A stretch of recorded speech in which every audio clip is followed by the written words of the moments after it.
Welcome to the Geek 101 podcast, episode 251, Mortal Kombat, Flawless Victory. I'm Ariel Rada. And I'm Andy, don't want to hit continue, Bowman. And we are going to talk about the 1995 movie, Mortal Kombat. Before that, we do have news. And speaking of franchises that perhaps should not be turned into movies, Andy, why don't you tell us what that news is? That's right. Ariel, one of our dearest and most beloved animes, One Punch Man, is being made into a live-action movie by Sony. Yeah, so One Punch Man, of course, started as a web comic, originally written by a character whose name we only know as One. And that webcomic became so popular that he was able to garner the interest of an incredible artist named Yusuke Murata, who had previously done one of my favorite mangas called I Show 21, which was about American football. But all that to say, the One Punch Man manga, because the anime is okay and the webcomic is poorly drawn, the One Punch Man manga is an incredible accomplishment. Andy, can you give me a sentence or two as to what One Punch Man, like the gist behind One Punch Man? Yeah, so One Punch Man is a story about a superhero who he's become so strong, so powerful, so amazing at his job, he can defeat any enemy in how many punches, Ariel? Guess. Just go ahead and guess. 3? Close. He can defeat any enemy in one punch. Okay. All right, that makes sense. Yes, and it's not your traditional shonen Dragon Ball Z-esque manga. There is no drama when it comes to the main character and his ability to defeat his enemies. It's literally like the antithesis of Dragon Ball Z, where the main characters have to get stronger and stronger and stronger. Instead, it's borderline pure comedy for a manga. It's hilarious and it's brilliantly written and it's expertly drawn by Murata. I can't recommend it enough, Andy. But the thing that we haven't quite gone off our chest is that this. I cannot imagine a world in which this is turned into a live-action movie. Okay, Ariel, I actually, in my head, I know exactly what they should do. So, Phil Sony, owner of Sony, I know what this movie should be, and I know how to make it successful. Please pay me, and I will make this a successful movie. But Ariel, are you ready to hear my pitch for what this should be? Sure, yeah. Okay, so much like the manga and the anime is a deconstruction of the whole shonen genre where, Dragon Ball Z, where everyone's getting stronger and fighting. What this needs to be is a deconstruction of the superhero genre, right? This needs to be a call to arms for against Marvel or whatever, where you have these galactic villains that he goes around and beats in one punch. And it needs to have the tropes specifically from superhero movies. Because we don't have very many great or even good. I'm only counting Rurouni Kenshin as a good live-action adaptation of shonen manga. We don't have any reference for that. You can't make a live-action movie referencing the same tropes that One Punch Man does. You have to adjust the tropes to be more appropriate, and I think the superhero genre tropes would be perfect. Yeah, and I think here's the issue, right? As much as in theory that works, and it does work better than like a pure adaptation. Shonen manga, traditional Japanese comic books, for those who don't know, it literally relies on the main character's desire to get stronger. That's not that does not exist in American or Western comics, you would have to completely change his motivation to get the same symbolic idea, right? To get a thematic resonance. Well, you just have him be kind of like a Steve Rogers, or he wants to get strong to protect people. I get what you're saying, but for that idea to work and for the movie, the live, this is why it's so difficult. It's not just your specific spin on it. For like the movie just doesn't work. What makes it so brilliant is the comedy, right? Yeah, which I don't think translates to live action. We had this conversation with One Piece, right? Yeah, absolutely. I mean, it relies on incredibly snappy edits and just entirely different, like, facial expressions that a human being can't make. Yeah, it's silly. It's like loony. Like we mentioned this with One Piece. I think both of them have a lot in common in that they're both way funnier than their contemporaries.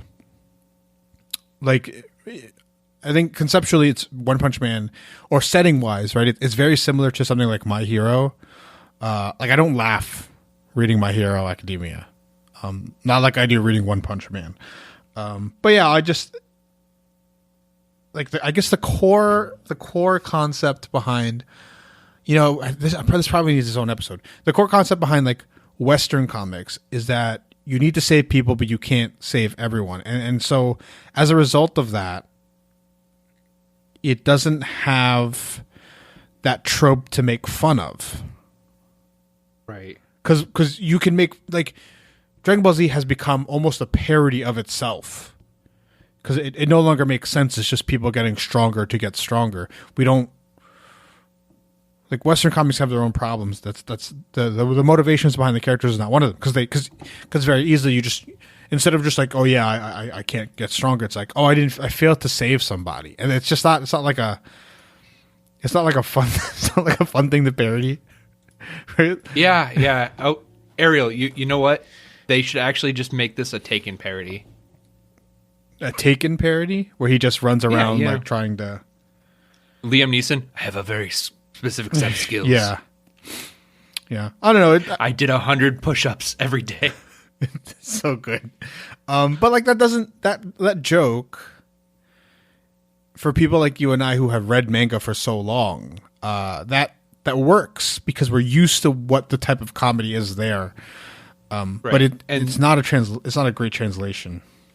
Right. This we just don't have that culturally in America, so you have to adjust all the tropes. It's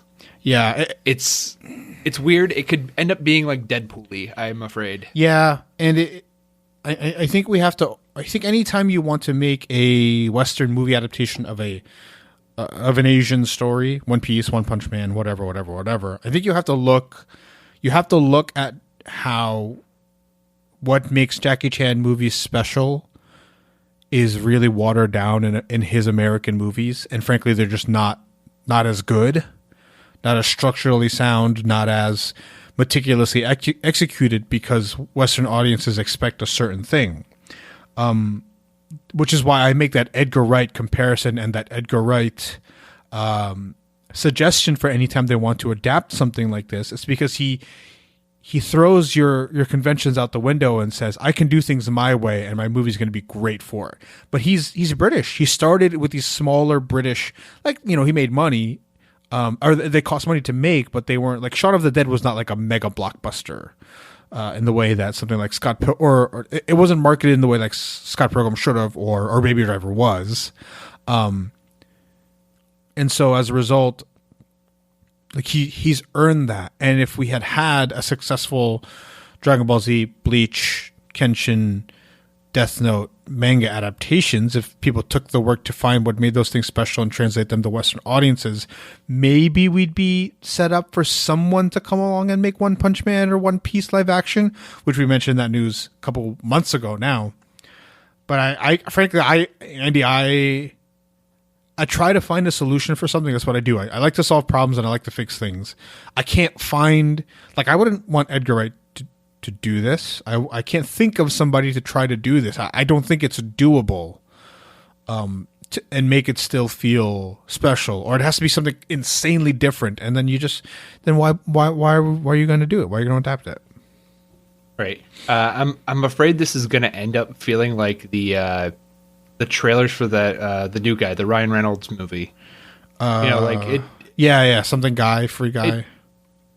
The new guy or the free guy or extra guy. I don't remember now. We've been quarantined for so long, Ariel, that words are meaningless. This is just weird. It's a weird thing. I get that Sony is just like trying to get any kind of franchise going. I don't think this is going to be an answer they like. I agree. I think they're going to make it. I think it's going to be half baked, and I think it's going to not be well received. Is Sony the one who makes these awful Resident Evil movies? Which, speaking of, right, in relation to our current topic. Yeah, no, they are not apparently.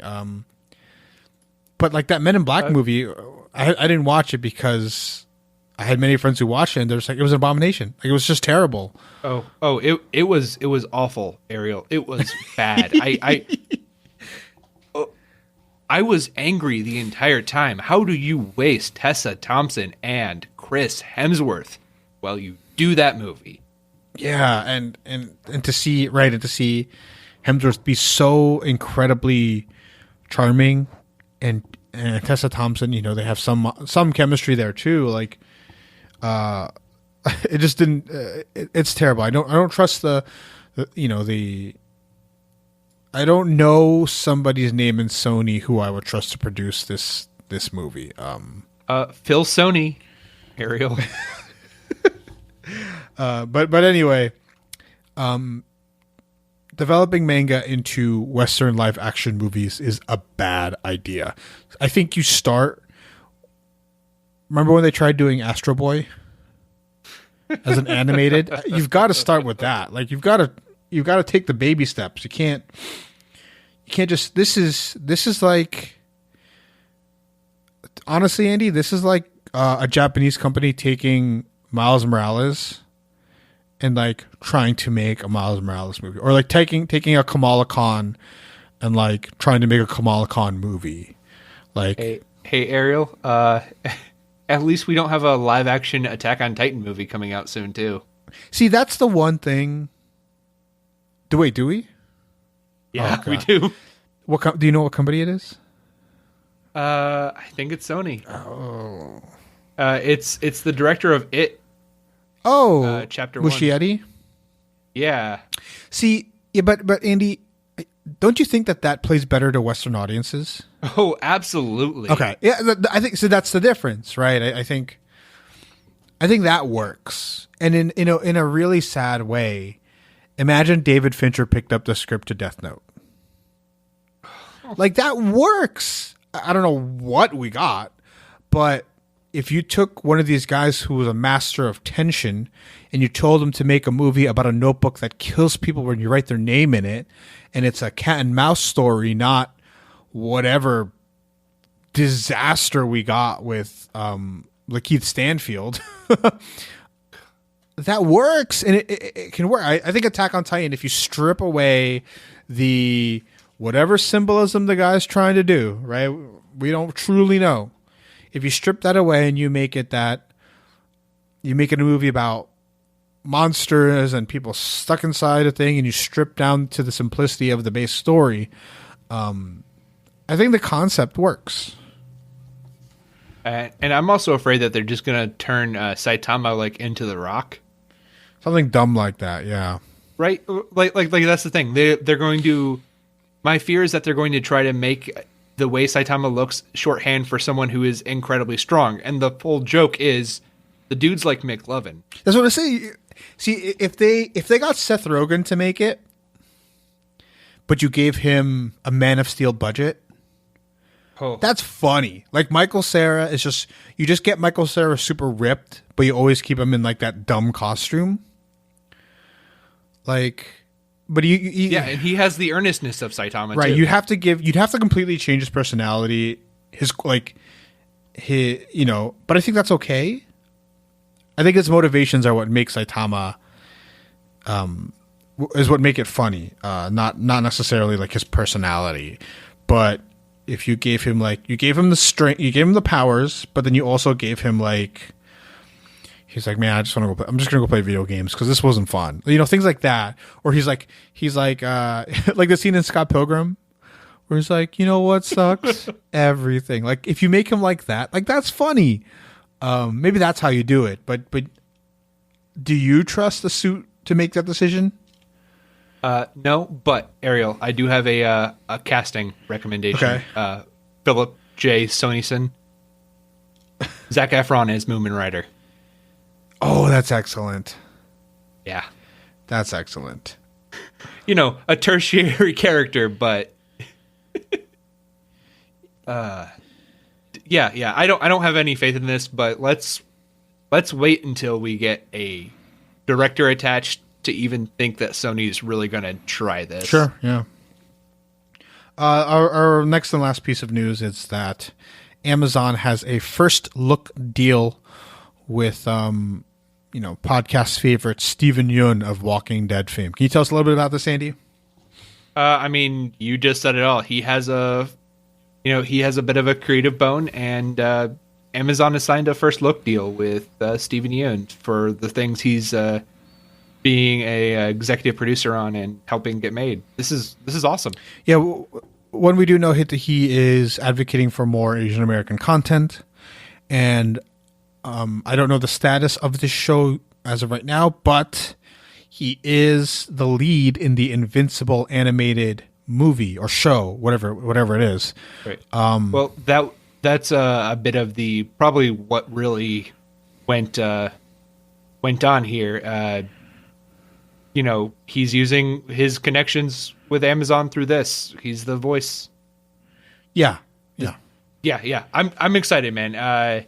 Looking at the stuff that he's been doing, looking at the things he's tried. He was Avatar 1 in Korra, but he's also the bully in Troll Hunters. Yeah.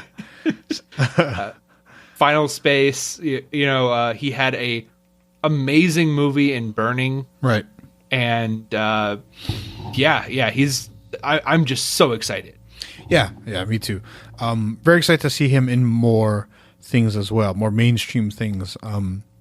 Let's move on to our main topic, of course, the 1995, what many claim is the greatest video game movie ever, which is just the saddest thing I've ever heard in my life.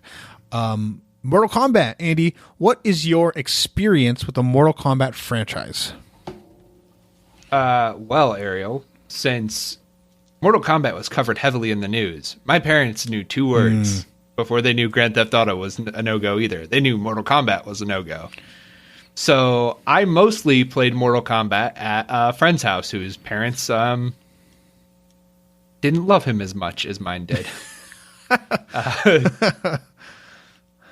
Sega Genesis Mortal Kombat was a lot of fun as far as fighting games go, and by fighting games, I mean putting in the code to just watch all the fatalities back to back to back to back and laughing and giggling like the 8-year-olds that we were. Yeah, I think Mortal Kombat definitely has more cultural impact than it does video game impact. Does that make sense? Yeah.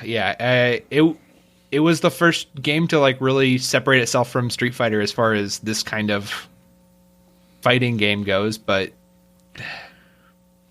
yeah, it's a fighting game. Yay. Yeah, and it was never in the upper echelon of fighting games in terms of gamer popularity.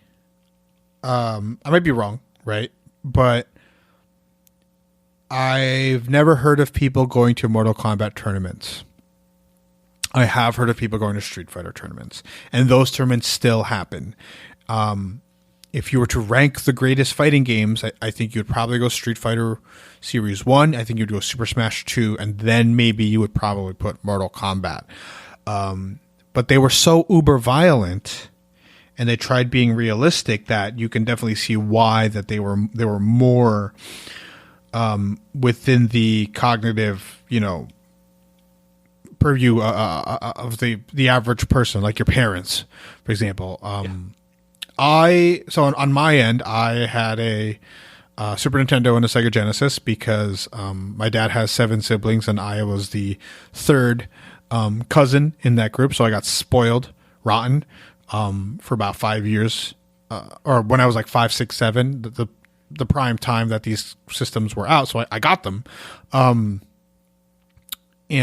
Mortal Kombat, I think 2 or 3 was one of the games that we really enjoyed playing. And I was terrible at it, but I did enjoy the characters. I did like all that. The movie came out. I watched the movie. I really enjoyed it as a 6-year-old, 7-year-old, 8-year-old, whatever.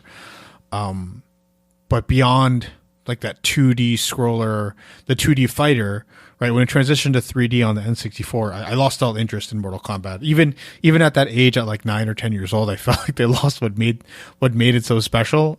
Whatever that means at that age. So Ariel, are you familiar with EVO, the Evolution Championship Series, the biggest fighting game tournament? Yeah. In the world. So I looked up what the lineup was this year. Okay. And last year, Mortal Kombat 11 made the cut. It was one of the 9 games that made it. However, this year's lineup, they did cut Mortal Kombat out. Okay. Is Street Fighter still there this year? Oh, yeah. Street Fighter's there. Your Soul Calibur's there. Your Dragon Ball Fighter Z is there, or Fighters, whatever you want to call it. Tekken. If you can... Smash Brothers. Oh, Tekken. Well, I think Mortal Kombat's higher than Tekken. Can you do something really quick? When was the last Street Fighter release, and when was the last Mortal Kombat released? Last Mortal Kombat release was like last year. That's what I know. The Mortal Kombat one was really recent. Right. Street Fighter 5 came out. Well, it did. Championship Edition did come out. So it's technically this year. Because they keep doing more and more reduxes of Street Fighter 5, but it was 2016. 2016. So people yelling at your Zunes. We got it. Mortal Kombat 11 came out in 2019, and it's already off the docket. Yep. But that just goes to show, right? What I do think that Mortal Kombat has over Street Fighter and Tekken and Soul Calibur and very clearly Super Smash, I think the lore is actually really, really cool. I've always kind of kept up with the story of the Mortal Kombat tournament and Outworld and all of that, and because I think that the ninjas in Mortal Kombat were so much cooler than the karate judo guys from Street Fighter. You have any thoughts on that, Andy? But you weren't really. I mean, I wasn't, but I definitely am passingly familiar. If I was a medium Ninja Turtles guy a few weeks ago, I am a small Mortal Kombat guy. Okay. I know Sub-Zero. Sub-Zero is the coolest. He is way cooler than Scorpion. The different realms of hell and resurrection and different realities, that's all cool. As somebody who likes video game lore and not necessarily the lore of the video games, all the little things about about Mortal Kombat is really cool. The whoopsie, all the weird little Easter eggs, I know all of those. Okay. All right. Noob Saibot. Yeah, Noob Saibot, Ermac, Reptile, Rain. They just Reptile was in this movie. He was in fact in this movie. And you know what? I could beat Reptile. I am now very confident that I could beat the crap out of one Mortal Kombat character, and that is Reptile. Okay. Physically, not Not at the game. I believe Reptile was like a super hard boss to unlock and then beat. But what did you think now going to the 1995 movie? You're watching it for the first time, right? Yep. So you don't have that kind of nostalgia that I do. What are your thoughts on this movie? This was what I am afraid they're going to... This did to my love of martial arts movies what I'm afraid they're going to do to the One Punch Man movie. Right? This is incredibly watered down. It feels like a parody of 80s action movies, which, came out in 95, so maybe. No, I don't think. I think it's just that terrible. Shh, Ariel. I want to give this some kind of credit, okay? I mean, it was light and breezy. I did not enjoy most of the action sequences, but I did enjoy the music. Yes, the music. The music is the only purely positive thing I can give this movie. It's incredibly iconic. I will give the Goro costume design a positive. It's a puppet. Yes. Okay. Yeah. No, you're right. That is, I completely expected my illusion of thinking Goro was cool to be shattered, and it was not. It was super reinforced. Yeah. The effect where Scorpion's claw comes out of his hands. It looks like somebody just like did Windows Movie Maker and just kind of hovered. Yeah. So much of this is very dated, but that Goro costume is not. Yeah. So for those of you who don't know, Goro is this four-armed, three-fingered monster who's like 8 feet tall, and it's a puppet played by a very famous voice actor. His name escapes me. You wouldn't know the guy's face, but you would hear his voice and think, "Oh, I absolutely know that voice." So back in the 90s, I was in a very famous TV show. No, back in the 90s, I was like probably 6, 7 when I watched this for the first time on VHS. I remember enjoying it. I remember having a lot of fun. But I probably watched it one more time in early 2000s. Until now, 20 years later, 25 years later. So there's a 25th anniversary on rewatch, dude. This is bad. This is Ariel. Oh. If you had told me that on these rewatches we were doing, if you had said, "Hey, just so you know, Mighty Morphin Power Rangers is going to be much more entertaining and silly and competent from a cinematography standpoint than Mortal Kombat," I don't think I would have believed you. But it's absolutely true. It's 100% true. This movie it's unwatchable. Andy, I had to stop for 3 hours before I could continue. Many of these scenes feel like they're kind of from The Room. Like the acting also feels very Tommy Wiseau-ish. Yeah. Right? There's a like tone in the color correction or whatever that just makes me feel like The Room. Like this is the first take. They didn't even try to do a different take. They just went for it. Just wow. I think the guy who plays Liu Kang, I think he's fine. Oddly enough, like in terms of acting performances, he's way better than Jonny Cage. He's way better than Sonja Blade. He's way better than Kano. Oh my god. But we're a little burying the lead here with actors, Andy. Potential Chris Lambert. Yeah, potential geek royalty, Chris Lambert, the Highlander himself. And you know what? He is chewing up the scenery. He the paycheck cashed, he got his money. He is just doing his thing. Oh, he's so unbelievable. But he's bad in a way that I think he knows. I think he knows he's being bad, right? Right. I mean, this is not Jean-Claude Van Damme in the Street Fighter movie. No. This is Raul Julia in the Street Fighter movie. Yeah. Which is, I think, a better comparison there. So some funny things here. Brian Spicer, the guy who directed the Mighty Morphin Power Rangers movie, only directed 2 other movies in his career. Some TV shows here and there, so it works. But Paul W.S. Anderson, dude, has a long Wikipedia list of directorial films. People keep... Including one we're going to cover later this year. Oh, no, what is it? It's Monster Hunter, dude. Oh, no. Yeah. Maybe we don't cover it, Andy. Who knows what's going to happen? No, in terms of in terms of pandemic. Oh, I know what you're talking about, Ariel, but maybe it becomes a documentary. He's gotten shot after shot after shot, and this is kind of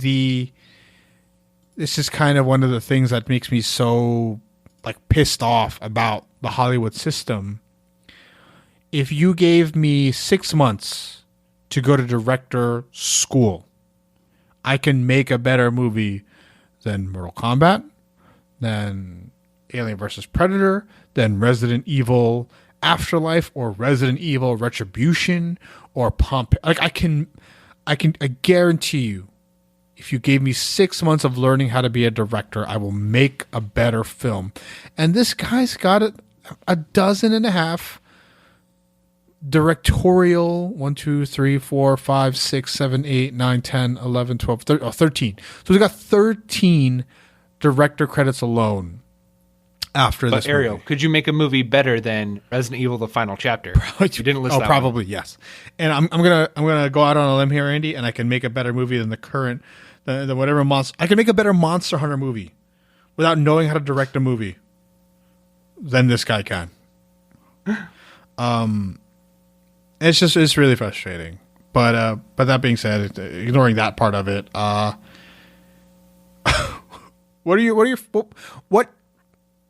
what spoke to you, or what jumped out at you about this movie? Okay. 1, none of the characters is really likable, right? I don't feel like I'm really rooting for any one of the singular characters, which is kind of weird in a movie where, it's all about a fight to the death. Also, I don't think that any of the characters are ever in danger. No. In a movie about fighting to the death. Oh, it's pretty bad. I just kept screaming to myself, that Lyndon Ashby, holy shit, how did he get...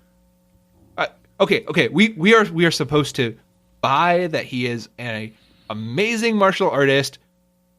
You know what's funny? Just how? I think his fight in hell with Scorpion, or whatever that is, that's the best hand-to-hand fight in the movie. Yeah. Once again, showing that white dudes are better than Asians at martial arts. No, I think the movie tries to tell you that Robin Shu's character is the best. But I think they try to be more acrobatic with him, and so it doesn't look as good. So from a movie... I do think that they are trying to do different styles for the fighters. Well, so here's the reason why I think Jonny Cage's fight looks the best. Apparently, he worked very hard in the months leading up to this movie to get proficient. But since there's a simplicity to his fight, besides the really strange moment where Scorpion just lets him do spins on the bar. Besides that moment, since it's so simple and I'm guessing they executed it or they practiced it a lot. It looks better. It looks better on camera. With Liu Kang, they're giving him flips and spins and kung fu elbows and all this, which just don't look great on camera. So from a technical standpoint, it is a harder choreography to do. It's harder to execute. It's harder to put on film. They have to include the bicycle kick in there and flips and whatever that they don't need with Jonny Cage. But it looks worse. Right. I will say, Ariel, I recognize some of the sets from the game. Yeah, there's a lot of fan service. I have to say, I was impressed. Then you have like laser eyes and stuff like that. But I think the problem is this movie has a PG-13 rating, so you can't do the fan service for the people who really want what Mortal Kombat was famous for. Right. Yeah. It's really annoying. Like in retrospect, they also didn't do a good job at all explaining why Raiden, God of Thunder, Protector of the Earth Realm, why he couldn't cross over to the other realm and help, and how it was okay to steal the woman.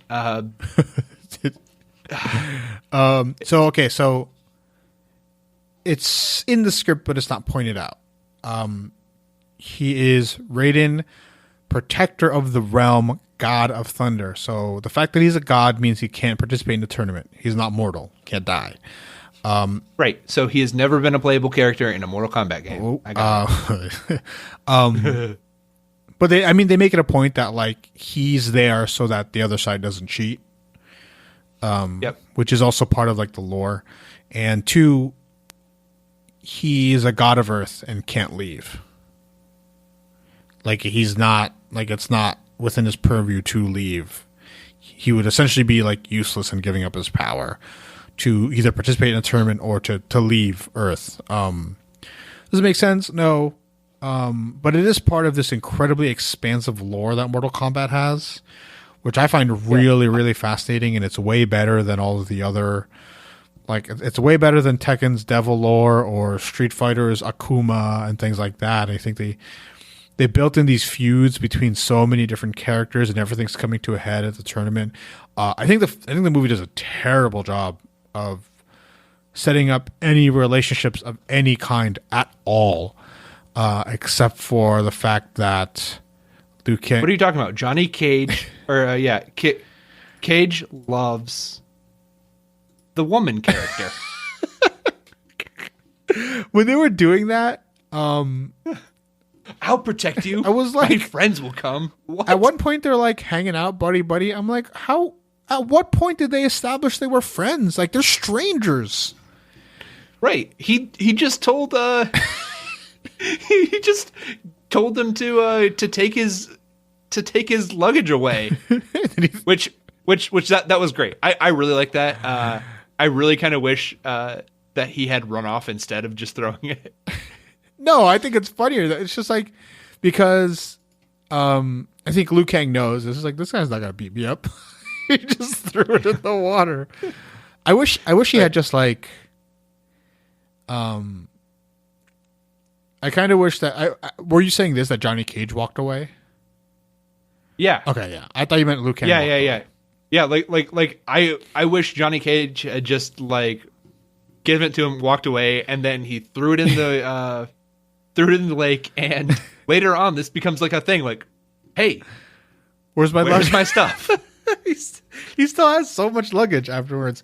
All right, so let me go through some of the things that I wrote down. This is so terrible. Reptile was a beautiful Beast Wars. MS Paint, yeah. No. Beast Wars, man. You remember Beast Wars? I remember. Yeah. Like bam, right there. They just took that from that 3D animated show or reboot and just, oh god, that was terrible. How does this tournament work? Like, how do they know who to fight, when to fight? Dude, it's a tournament, man. You just fight, okay? It's okay. You just fight. There's a moment where he's on the boat and like no one's around him. Shang Tsung is on the boat, no one's around him, and he just like throws his hands up in the air on deck, and goes, "It has begun." And there's like 70 like smoky skeletons like flying around him and stuff like that. Yeah, the giant demon cloud. Yeah. It's so terrible. Oh man. One of my favorite moments, Andy, is when Raiden is like, he's like, you have a chance to save Sonja, and Liu Kang is like, the challenge. She has to accept the challenge. And Raiden goes, I have nothing left to Very teach good. you. Very good. Okay. You are my favorite student. Oh god. Oh man. My biggest takeaway from this Mortal Kombat movie, besides the fact that it is in fact, like, I'd like to rewatch Resident Evil, Andy, by the same director. I'm game. I remember that being better than this. What do you think? Sight unseen. Sight never seen. You've never seen Resident Evil? No. Why would I? No. Oh gosh. What year was that come out? Dude. Now here's the thing though. I like the Resident Evil games. Oh god. Yeah. All right. By the way, I just really want to tell you, the voice actor for Goro, Kevin Michael Richardson, he did one of my favorite characters in Rick and Morty ever, Hammer Eye. I didn't watch that episode yet. Yeah, you did. It was the Total Recall episode. The episode with the parasites. Mind parasites. Okay. All right. He was so obscure. He did Hammer Eye, the samurai with covered in ham. He also did like Trigon and Teen Titans. Okay. Yeah. I remembered him recently from Gravity Falls. He's the sheriff. Yeah. No, I mean, this dude is.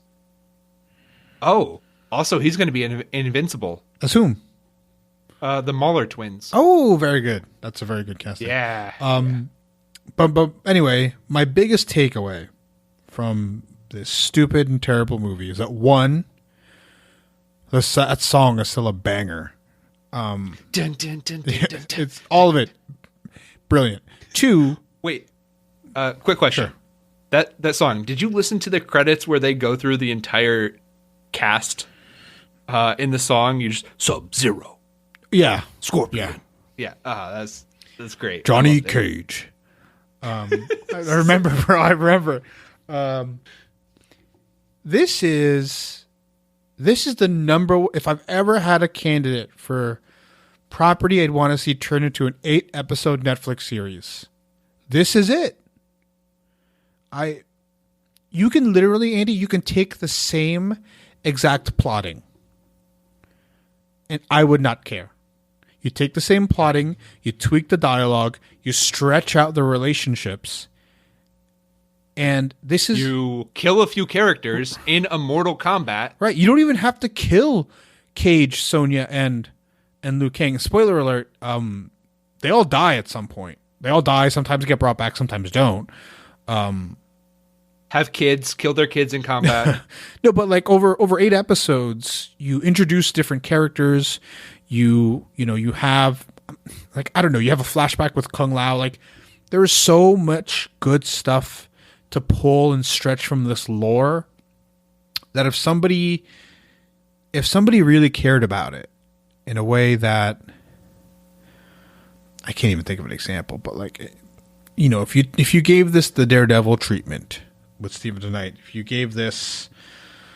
if somebody was just like, man, I'm a good filmmaker and I love Mortal Kombat, like, this would be a hit. This would be an awesome 8-episode TV show. But alas, we get Wu Assassins instead. But like, if you had taken that Wu Assassins money and energy and put it into a Mortal Kombat Netflix show, it's a hit. And Andy, I think you and I have both mentioned the concept of nostalgia economics, which I think you and I should really try to research whenever it is we are both free. I don't know where to start and looking that up, but now's the time, right? Well, I mean, we do have the movie coming out in 2021. Yeah. We had that animated movie. Right. that just came out like a week ago. Have you seen that like 7-minute mini movie? Yeah. Incredible with Michael J. White. Yeah. And I did find out. I just like looked up. The shooting for this film is already done. Oh, good. So COVID will not be stopping it. Yeah. So, but it is supposed to come out next year. So hopefully it'll be as released. But yeah, that's our discussion here on the 1995 Mortal Kombat movie.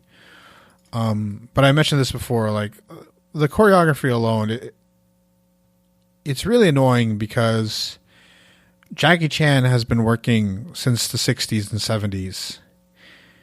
And if you watch some of his fight choreography for so long, it's so incredible, and it's way above anything that you see here. And you can get 70% of that, and that's not what we got here. So, right. Yeah. And the last fight, Ariel, Liu Kang versus Shang Tsung. Shang Tsung. I really know these guys well. Yeah. The last fight, there's so many cuts. I thought I was watching a Taken movie. Like no, it's just my favorite part about the last fight is is that Katana. Like she tells him. Well, first of all, the Sub-Zero fight where she's like, "To win your next fight, you must use the element of life," or something like that. "Remember my words." And then she shows up at the fight, and then the voiceover of her quote like happens again while he's fighting Sub-Zero, and then it happens again when he's fighting Shang Tsung, where like she says those to complete. To win the championship, whatever, you'll have to face some challenge, and you have to face your own fears, and you've got to face yourself. And it's just like, and then she like every time Shang Tsung does something stupid, like a level of a boss, she like whispers it out loud. It's so bad. It's just awful. Ariel, my favorite part was the Goro ball punch. Now that part's good, right? You're just like, what's gonna happen? That was my prevailing memory as a kid. It made Jonny Cage my favorite character. Where you're just like, you're 6. I'm 6 years old at this point. You're just like, what's he gonna do? He just nails him in the balls. Like it's perfect. So both this and Mighty Morphin Power Rangers had a key plot point with the bad guy getting nailed in the balls. Oh no! Oh, so good. Anything else on Mortal Kombat, or should we grade it and get out of here? Dude, I mean, props to Chris Lambert. He got paid for this, so. Oh no. I think he was probably the only person who foresaw what this movie was going to actually be like. Well, I mean, Ariel, don't you know all those other actors who have gone on to do so many things, so many things that you can just list off the top of your head? I mean, what's her name? Bridget. What's her name? God. Plays Sonja Blade. Proving my point. I don't know. Bridget Wilson. There you go. Bridget Wilson has a career and had a career after this, but it's kind of unfair. She's like a beautiful woman. That's like she didn't have it. She didn't get this part because she was like a martial artist or a great actress or something. So she wasn't Ariel. I really couldn't tell. Her scenes were just awful.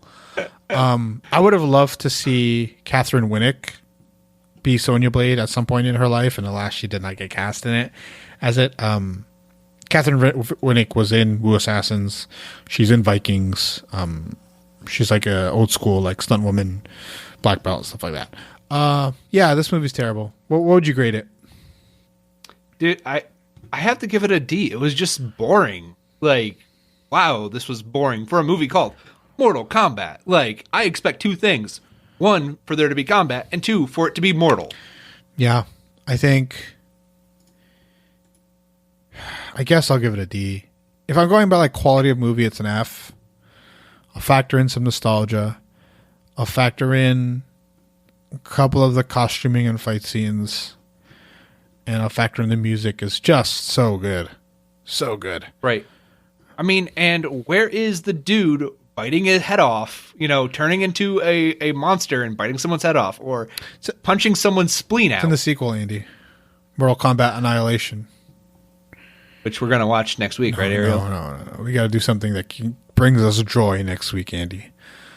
I need joy. Yeah, so. let's pick something great. But what you got for homework, man? All right, for homework, there is a nifty little show on Crunchyroll called Tower of God. It is a anime based on a Korean webcomic. Okay. It's just all about a group of guys trying to get to the top of a tower.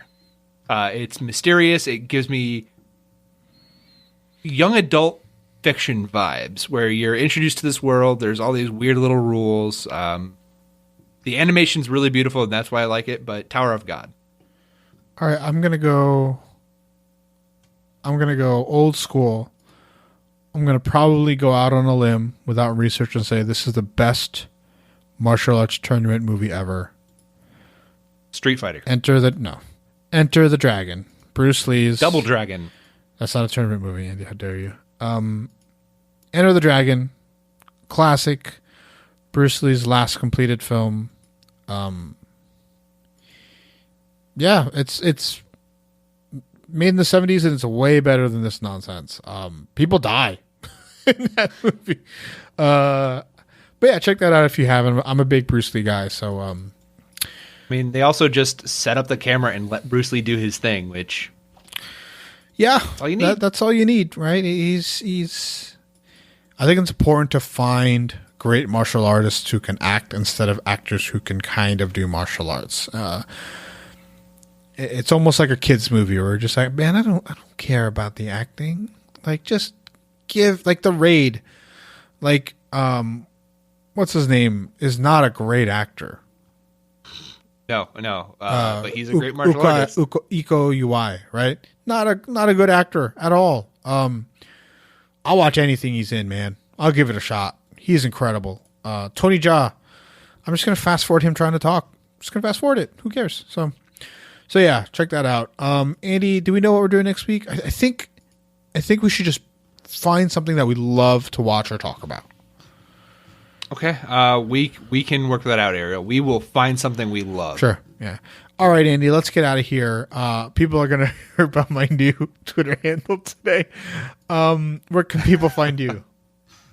People can find me online on Twitter and Letterboxd at Hebrews Pale Ale. You can find me at my new Twitter handle at Portly Island Boy.